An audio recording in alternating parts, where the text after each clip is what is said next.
Just how good are the new ASICS SuperBlast 3s? Are they the most versatile super trainer out there? Is this new iteration the most capable version yet? Real quick, if this is our first encounter, thank you for watching.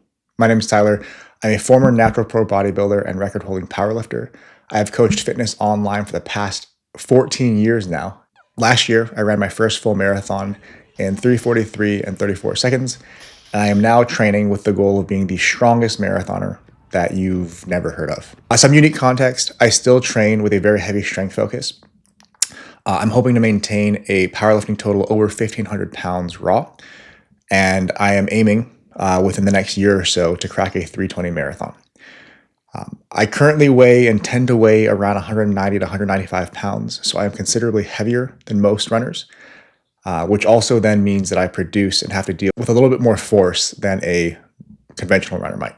With that out of the way, let's do a quick overview of the shoe. I will say this is not going to be a spec rundown because there are already hundreds, if not thousands of videos out there that do that, probably better than I would anyway. But just running through this, the upper is a lightweight synthetic upper. We have ample padding around the heel area. The tongue is also padded and gusseted, so you don't have to worry about it kind of getting bunched up as you lace up. And the lace loops, you can see on this version, this black kind of cordage. It has this extra cord running all the way around the lace loops, which to me seemed kind of gimmicky. I don't know if it actually does anything, but it is different than the last version.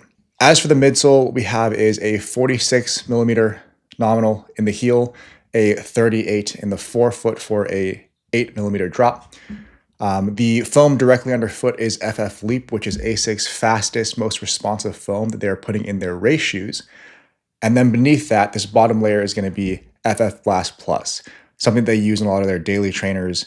It's a little more durable and it provides some structure to the softer race foam above.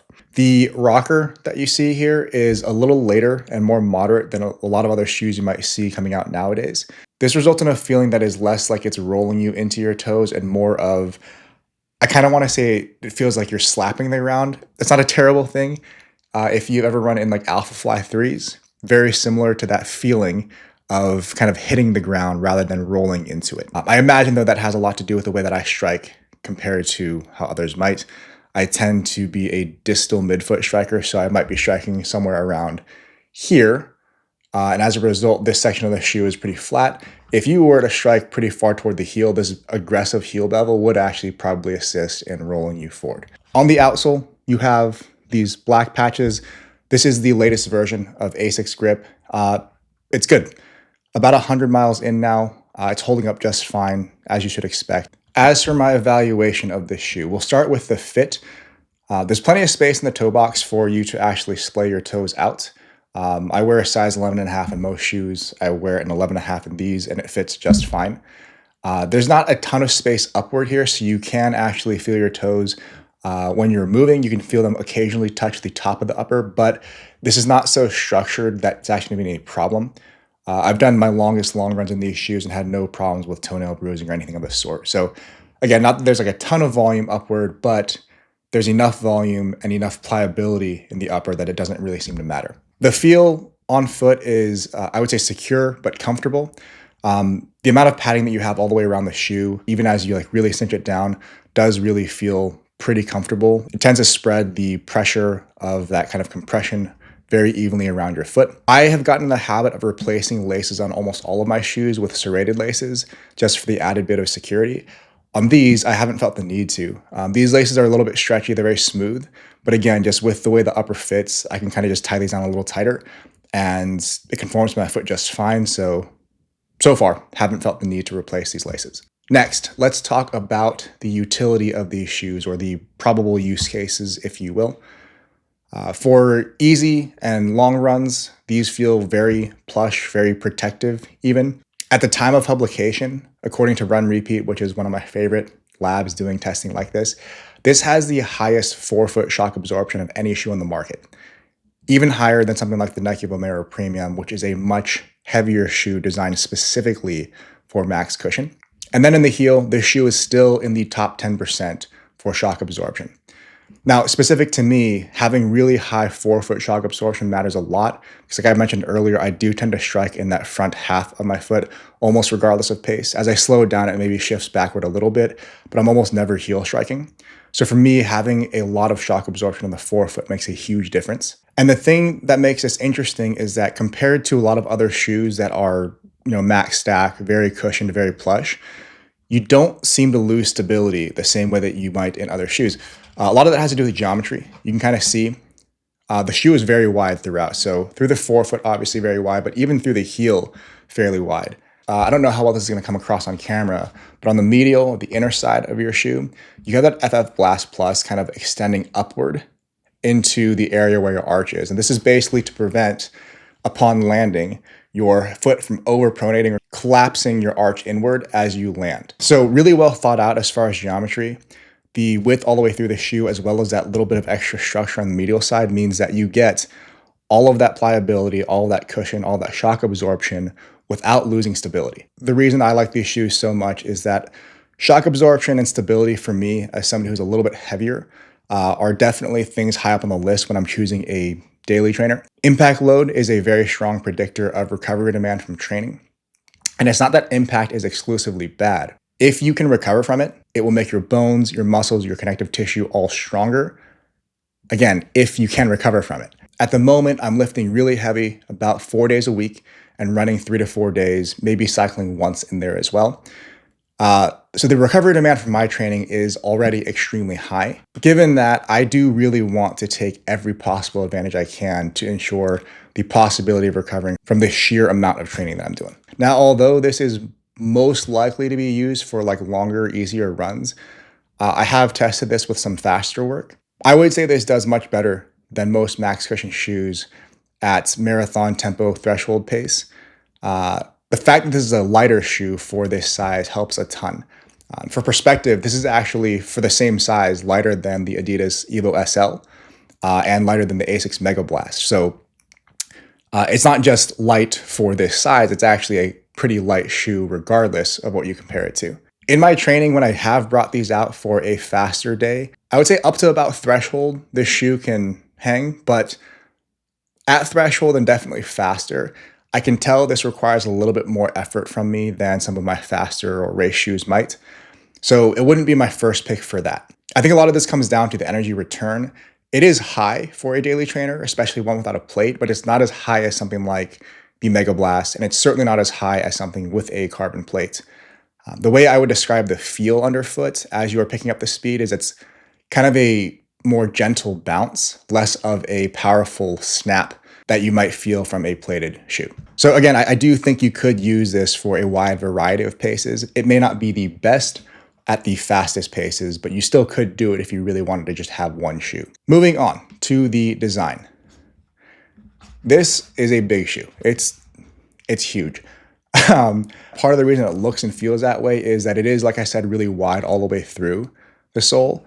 But on top of that, your upper, having so much padding all the way around, again, it's not heavy, but it looks like it would be, and it almost feels like it should be heavy, given that its size. Like I said, I wear the same size in almost all shoes, and even other shoes that are max stack, like the Adidas Prime X2 Strungs. Those, by comparison, look pretty streamlined. These are just gigantic shoes. The other thing that I might kind of critique with this design is if you look at where your heel counter ends and where the midsole ends, the midsole extends well past your heel. And it does have this aggressive heel bevel, which I understand may suit the most heel strikey of heel strikers, but I guess my own opinion is that since that's not me, I'm never really going to use this back section of the shoe. I would have rather they had that end closer to the heel counter and just remove some extra material. But I also understand that they have to appeal to a wider market. Looking at the design or the aesthetics of the upper, this sort of blurred graphic is kind of a cool idea. I will say though, the launch colorways are terrible.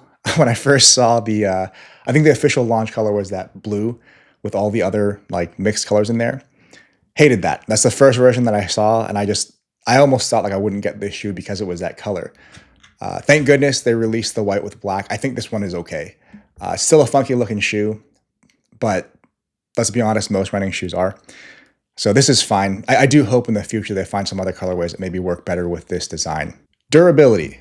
So closing in on 100 miles, I don't feel like it's really fair to evaluate this for durability yet. But to this point, I mean, if you look at the outsole, there's not really any visible wear there. None of the foam seems to be worn down. Nothing's falling apart. All you can really see is just a little bit of dirt from me training in these.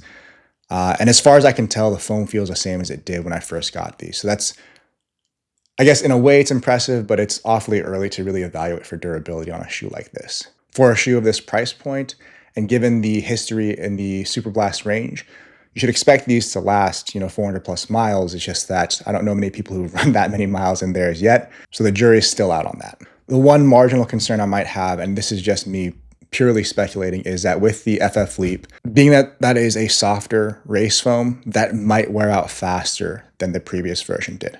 Let's talk about value as well. So coming in at $210 from ASICS, by the way, if you didn't know this, I learned this recently. If you're a first responder, if you're a nurse or something of the sort, ASICS does offer 20% off. $210 is the asking price for these shoes. That's a lot of money. I know it's becoming more and more common for shoes to, like daily trainers, to be $200 plus. It just feels like a lot of money considering there are other good shoes that are much less. The thing is though, given the versatility of this shoe, it very well could replace a few different shoes in a rotation. As much as I am a huge nerd about gear and stuff like this, I could be totally happy just having this for most of my runs and using like a retired pair of racing shoes for anything faster than threshold. If you were to actually do the math, depending on how long these last, it might be cheaper to have this one pair of $200 plus shoes than it would be to have a rotation of, say, 3-4 pairs of shoes. So in conclusion, I would give the ASICS SuperBlast 3s a grade of an A. For the intended purpose, it really does excel at everything it's supposed to do. I do think this is a significant improvement over the previous iterations of the SuperBlast. The only points I feel justified in taking away from this shoe are just for like the design, the aesthetic. It's a funky looking shoe. It's really big, but that's subjective. Some people might see this and really love it. So I can't take off that many points. This still gets an A, just not quite an A+. Overall, really happy with these shoes. Probably one of my favorite daily trainers I've used so far, especially for the kind of training that I'm doing. I like these enough that I plan on using these until I can't really use them in training anymore. Anyway, that's all I got for now, guys. Thank you for watching. If you like this video, like the video, maybe subscribe if you're interested in stuff like this, and I will see you guys next time. Peace.